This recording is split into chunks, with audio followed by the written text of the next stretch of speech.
সুস্বাগতম বাংলা। আমরা চলে এসেছি ফার্জি সিজন 1-এর শেষ এপিসোড 8 ক্র্যাশ অ্যান্ড বার্নে।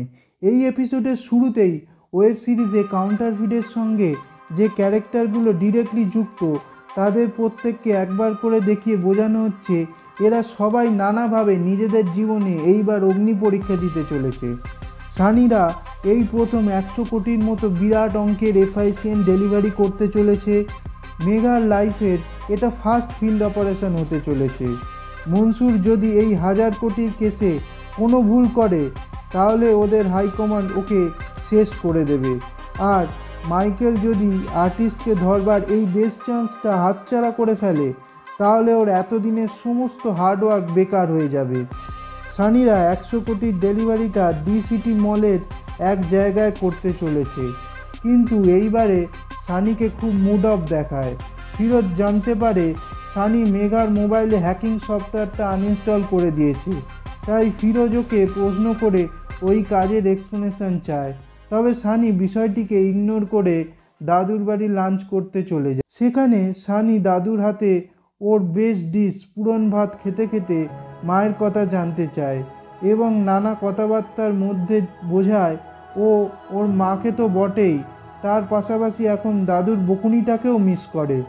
অর্থাৎ এই সিনগুলোর মধ্যে দিয়ে দাদু আর নাতির মধ্যে যে ভালোবাসা, যে বন্ড, সেইটাকে আরও ইমোশনালি এক্সপ্রেস করা হয়েছে। অন্যদিকে মাইকেল হাজার চেষ্টা করেও রেখার সঙ্গে ওর এতদিনের বৈবাহিক সম্পর্ক বাঁচাতে পারে না। দুজনের ডিভোর্স হয়, কোর্ট ডিসিশন নেয় ভ্রুমের এক্সক্লুসিভ কাস্টাডি ওর মা রেখা পাবে। এরপর মাইকেল আর ওর টিম মিলে ওই মলটার ব্লুপ্রিন্ট নিয়ে কিভাবে অপারেশনটা এক্সিকিউট হবে সেটা প্ল্যানিং করে নেয়। আর সানি আর ফিরোজ দুটো গাড়ি নিয়ে মলটার পার্কিংয়ে ঢোকে।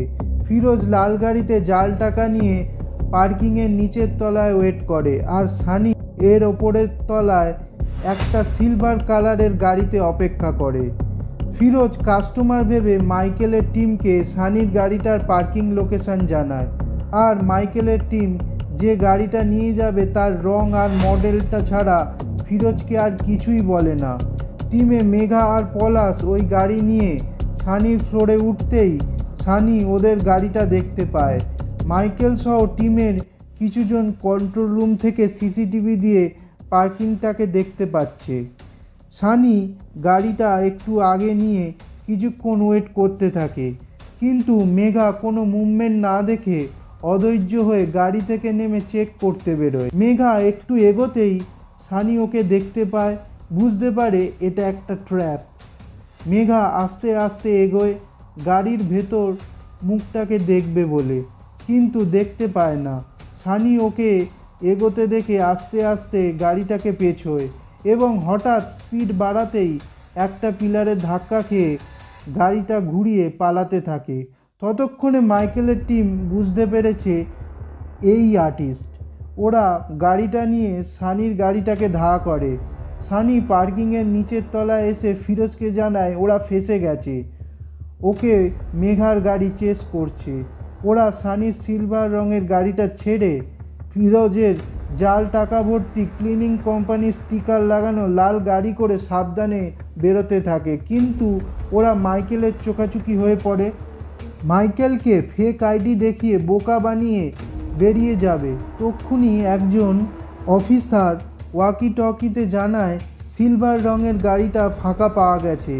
মাইকেল ওয়াকি টকিতে আওয়াজ পেয়েই সানিদের হাত দিয়ে আটকায়, কিন্তু সানিরা তৎক্ষণাৎ গাড়িটাকে স্পিডে ভাগিয়ে ওর হাত থেকে ছাড়িয়ে মলের থেকে এবার রাস্তায় বেরিয়ে পড়ে। ওখানে মাইকেল সমেত পুলিশ ভ্যান ওদের চেস করতে থাকে, কিন্তু মুম্বাইয়ের ট্রাফিক জ্যাম পুলিশদের নাজেহাল করে। এত পুলিশের গাড়ি আর মাইকেলের টিমের থেকে বাঁচতে ওরা গাড়িতে যে জাল টাকাগুলো ছিল সেইগুলো রাস্তায় ছড়াতে থাকে। তার ফলে মুম্বাইয়ের রাস্তায় সবাই গাড়ি থামিয়ে নেমে টাকা কুড়োতেই রোড ব্লক হয়ে যায়, কিন্তু সানিদের অসাবধানতায় ওদের লাল গাড়িটাও উল্টে যায়। রাস্তায় এত ভিড় জমতেই সানি আর ফিরোজ ভিড়ের মধ্যে নিজেদের লুকিয়ে জায়গাটি থেকে পালায়। মাইকেলের টিম ওদের হাতের কাছে পেলেও এবারে অল্পের জন্য ওরা মাইকেলের হাত থেকে রেহাই পায়। আর মাইকেলের সামনে শয়ে শয়ে লোক যে যার মতো রাস্তায় পড়ে থাকা জাল টাকাগুলো মুঠো মুঠো করে তুলতে থাকে। এই ঘটনাকে নিউজ চ্যানেলগুলো সারা ভারতে দাবানলের মতো ছড়িয়ে দেশের একটা প্রাইমারি ইস্যু বানিয়ে দেয়। গ্যালোট এই খবরটা দেখে মাইকেলকে ফোন করে ধমক দিলে ও গ্যালোটকে বোঝায় বিষয়টিকে পজিটিভলি নিয়ে দেখলে যেদিকে খবরটা যাচ্ছে মনসুরের দিকে মিডিয়া স্টার্টার পেয়ে গেছে। ওরা ওকে মেন কোর্সে নিয়ে যাবে, মানে মনসুরকে এমন ফেমাস করে দেবে যাতে ওর অ্যানোনিমিটি এবং ফরেনে ওর অস্তিত্ব নিয়ে যে ডিনায়াল সব মুছে যায়। তার ফলে ওদের সুবিধা হবে মনসুরকে এক্সট্রাডাইট করে ইন্ডিয়াতে আনতে। গ্যালোট এই প্ল্যানে রাজি হয়। মাইকেল ওর টিমকে দিয়ে সিসিটিভির ফুটেজ আর স্কেচ আর্টিস্টদের থেকে সানির একটা পরিষ্কার ফটোর সন্ধান চায়। আর অন্যদিকে মনসুর নিউজ চ্যানেলে খবর দেখে ভয় পেয়ে আর রেগে গিয়ে জামালকে ফোনে সানিদের কিডন্যাপ করে ওর কাছে নিয়ে আসার অর্ডার দেয়। এদিকে সানি আর ফিরোজ একটা আননোন লোকেশনে ছোট ঘরে আন্ডারগ্রাউন্ডে আছে। ফিরোজ সানিকে বলে ওদের শেষ সময় যাচ্ছে, পুলিশ আর মনসুরের লোক সবাই ওদের পেছনে পড়ে গেছে। সানি ওকে ভরসা দেয় মনসুরকে ঠিক মানিয়ে নেওয়া যাবে, ওদের ছাড়া মনসুরের আর চলবে না। তবে এরপর সানি লুকিয়ে মেঘার সঙ্গে দেখা করতে যায়। আসল কারণটা ও যে আর্টিস্ট পুলিশ সেটা চিনতে পেরেছে কিনা বুঝতে চায়। আর ওর ধারণা হয় পুলিশদের কাছে এই বিষয়ে কোনো খবর নেই। তাই ও জামালকে ফোন করে জানায় যে ওরা অ্যানোনিমাস আছে, কিন্তু পুলিশ যখন চেস করছিল ওদের বাধ্য হয়ে টাকাগুলো ছড়াতে হয়েছে। জাল টাকা ওরা পরে বানাতে পারবে, কিন্তু ধরা পড়ে গেলে ভীষণ মুশকিলে পড়তে হতো। জামাল ওদেরকে জানায় মনসুর ওদের সঙ্গে আছে। বাইরে পুলিশের হাত থেকে বাঁচতে জামাল সেফ হাউসের ব্যবস্থা করেছে, পরে সানিকে ফোন করবে ওখানে নিয়ে যাওয়ার জন্যে। অপরদিকে মনসুরকে হাই কমান্ড থেকে জানায় ইন্ডিয়ানস মনসুরের এক্সট্রাডিশনের জন্য প্রেসার দিচ্ছে, ওর নাম মোস্ট ওয়ান্টেড লিস্টে চলে এসেছে। তাই ওরা আর মনসুরকে প্রোটেক্ট করতে পারবে না। সেই কারণে কাউন্টারফিট কোনো সেফ জায়গায় রেখে ওখান থেকে চলে যেতে বলে। আর মনসুর রেগে জামালকে ফোনে সানিদের খুন করবার অর্ডার দেয়। তারপর আর কি, জামাল একটা গাড়িতে সানি আর ফিরোজকে পিক আপ করে আর সেফ হাউসের নামে ওদেরকে একটা নির্জন জায়গায় নিয়ে গিয়ে গাড়ি থেকে নামিয়ে বন্দুক দিয়ে মারতে যাবে। সেই সময় আনিস আর ওর বাইক বাহিনী ওখানে হানা দেয়। ওরা বন্দুক বার করে জামালদের হাত থেকে বন্দুক সরিয়ে সানিদের উদ্ধার করে নিয়ে যায়। আনিস ওদেরকে ঘরে পৌঁছে দেয়। মুম্বাইয়ের থেকে ওদেরকে বাইরে যাওয়ার জোগাড় চালানোর জন্য বেরিয়ে যায়। যাওয়ার আগে সানির হাতে একটা বন্দুক দিয়ে যায়।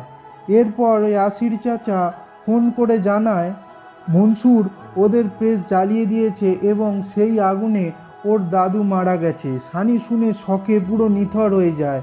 ফিরোজ খবর পেয়ে কাঁদতে থাকে। এরপর আনিস যখন ট্রেনের টিকিট নিয়ে এসেছে, সানি ফিরোজকে আনিসের সঙ্গে স্টেশনে গিয়ে ওয়েট করতে বলে, কিন্তু ফিরোজ জানতে চায় ও কোথায় যাচ্ছে। সেখানে ফিরোজও যাবে, অর্থাৎ প্রকৃত বন্ধুর মতোই ওকে সঙ্গ দিতে চায়।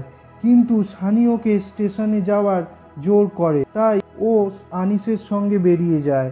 আর সানির মাথায় মনসুরের ওপর বদলার আগুন জ্বলতে থাকে। অন্যদিকে মাইকেল নিজের ফাঁকা বাড়িটায় একটা চেয়ারে বসে একাকী ভাঙা পরিবারের জন্য চোখের জল ফেলতে থাকে। আর সানি ওর দাদুকে হারিয়ে আহত সিংহের মতো একা মনসুরের গোডাউনে গিয়ে জামাল সমেত জিতু কাকা আর যে কজন ওখানে ছিল তাদেরকে খুন করে তারপর জিতু কাকার ফোনে মনসুরের ভিডিও কল রিসিভ করে ওর সামনে জাল টাকার বিশাল স্তূপে আগুন লাগিয়ে দাদুর মৃত্যুর প্রতিশোধ নেয়। এইভাবে সানি একটা হার্ডকোর ক্রিমিনালে ট্রান্সফর্ম হয়।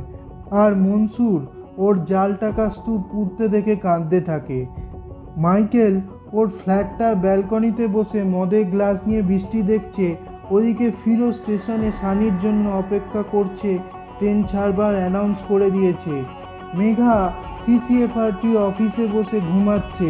আর রুমেই সিসিটিভি থেকে পাওয়া সানির যে ঝাপসা ফটোটা এআই দিয়ে স্পষ্ট করা হচ্ছিল, সেটা প্রসেস কমপ্লিট হয়ে গিয়েছে। কিন্তু কার মুখ হবে সেটা ডিরেক্টর পরের সিজনের জন্য পেন্ডিং রেখেছেন। এইরকম একটা ইউনিক থ্রিলিং লেয়ার স্টোরি যেটা শেষে দর্শকদের কাছে মাল্টিপল পসিবিলিটিস ছেড়ে রেখে যায় সিজন 2 এর জন্য। এইভাবে শেষ হয় ফার্জি সিজন 1 গল্প। এই ভিডিওটা কেমন লাগলো কমেন্টে জানান। যদি ভালো লাগে এই রকম কন্টেন্ট আরও দেখতে চান তবে এই চ্যানেলটাকে সাবস্ক্রাইব করুন আর লাইক অ্যান্ড শেয়ার করতে ভুলবেন না। আবার দেখা হবে পরের এপিসোডে। সবসময় ভালো থাকুন, সুস্থ থাকুন, টাটা।